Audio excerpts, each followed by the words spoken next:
Shalom, Bapak, Ibu, Saudara-saudari yang terkasih di dalam nama Tuhan kita Yesus Kristus. Hari ini hari Minggu tanggal 9 Januari tahun 2022, kita merayakan hari Santo dan Santa.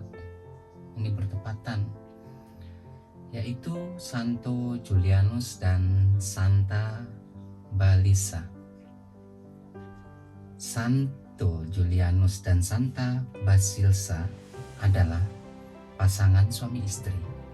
Mereka hidup pada awal abad keempat. Cinta akan iman mendorong mereka melakukan sesuatu yang gagah berani. Mereka mengubah rumah mereka menjadi sebuah rumah sakit. Dengan demikian, mereka dapat merawat mereka yang sakit dan miskin yang membutuhkan pertolongan mereka. Santo Julianus merawat pasien pria, sementara Santa Balisa merawat pasien perempuan. Pasangan tersebut menemukan Yesus dalam diri orang-orang yang mereka layani. Mereka melakukan apa yang mereka lakukan itu karena cinta, bukan karena uang ataupun maksud-maksud tertentu. Kita tidak tahu banyak mengenai kehidupan pasangan tersebut. Namun, demikian kita tahu bahwa Santa Basilsa wafat setelah mengalami penganiayaan diaset karena imannya. Julianus hidup lebih lama. Ia melanjutkan karya pelayanan kasihnya terhadap mereka yang sakit setelah kematian istrinya. Kelak, Julianus juga wafat sebagai martir. Basilisa dan Julianus melewatkan seluruh hidup mereka dengan menolong sesama dan melayani Tuhan. Mereka menanam benih iman dengan hidup kudus. Mereka menyirami iman itu dan membuatnya tumbuh subur dengan darah mereka yang dicurahkan bagi Yesus yang tersalib. Hubungan kita dengan sesama dapat membantu kita melayani Tuhan dengan lebih baik. Berhentilah sejenak dan berdoalah, mohon penyertaan Tuhan dalam membina suatu hubungan yang kamu anggap penting dalam hidupmu. Demikianlah renungan untuk memperingati Hari Santa dan Santo hari Minggu tanggal 9 Januari tahun 2022. Semoga kita mendengarkan renungan hari ini makin diberkati, imannya semakin tumbuh dan siap untuk melayani Tuhan dengan sepenuh hati. Terima kasih.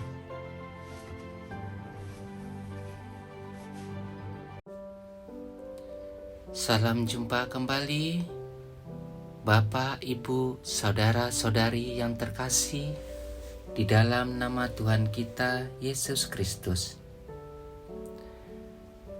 Bacaan harian Katolik hari ini, hari Minggu 9 Januari tahun 2022. Bacaan pertama diambil dari Yesaya 40 ayat 1-5 dan ayat 9-11. Kemuliaan Tuhan akan dinyatakan dan seluruh umat manusia akan melihatnya.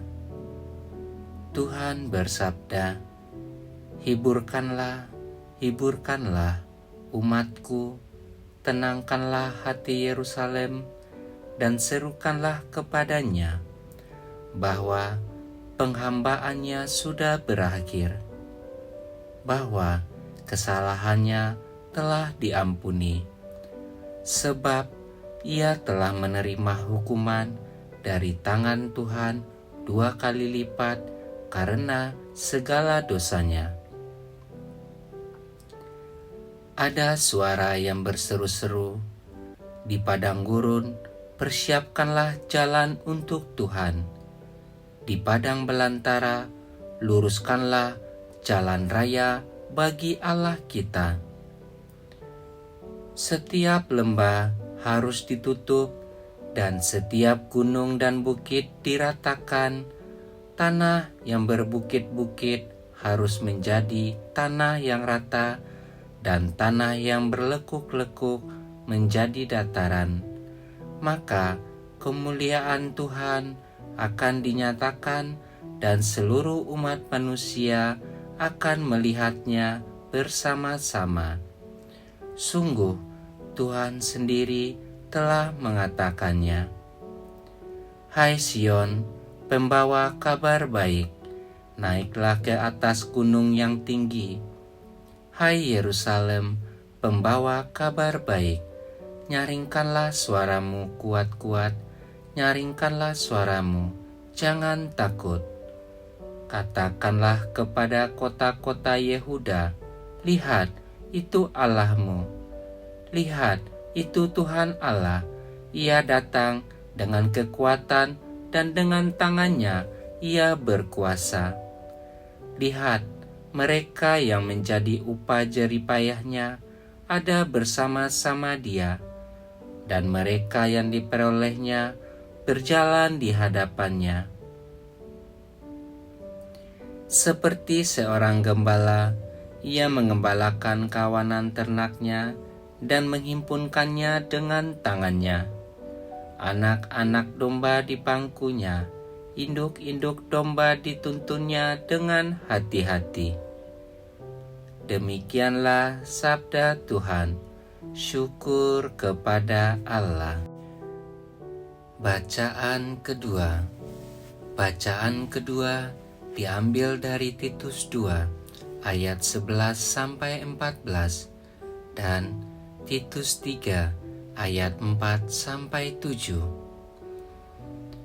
Kita diselamatkan berkat permandian, kelahiran kembali, dan berkat pembaruan yang dikerjakan oleh Roh Kudus.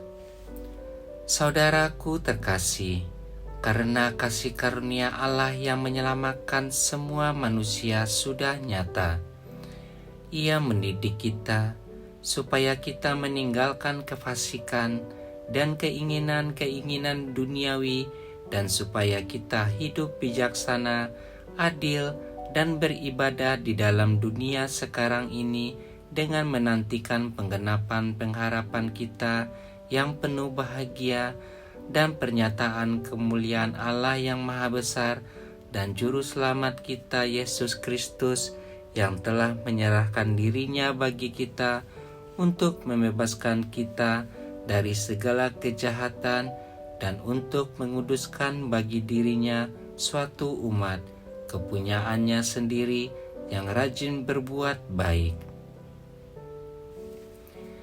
Tetapi ketika nyata kemurahan Allah, Juru Selamat kita, dan kasih-Nya kepada manusia, pada waktu itu Dia telah menyelamatkan kita, bukan karena perbuatan baik yang telah kita lakukan, tetapi karena rahmat-Nya oleh permandian kelahiran kembali dan oleh pembaharuan yang dikerjakan oleh Roh Kudus yang sudah dilimpahkannya kepada kita oleh Yesus Kristus, Juru Selamat kita, supaya kita sebagai orang yang dibenarkan oleh kasih karunia-Nya berhak menerima hidup yang kekal sesuai dengan pengharapan kita.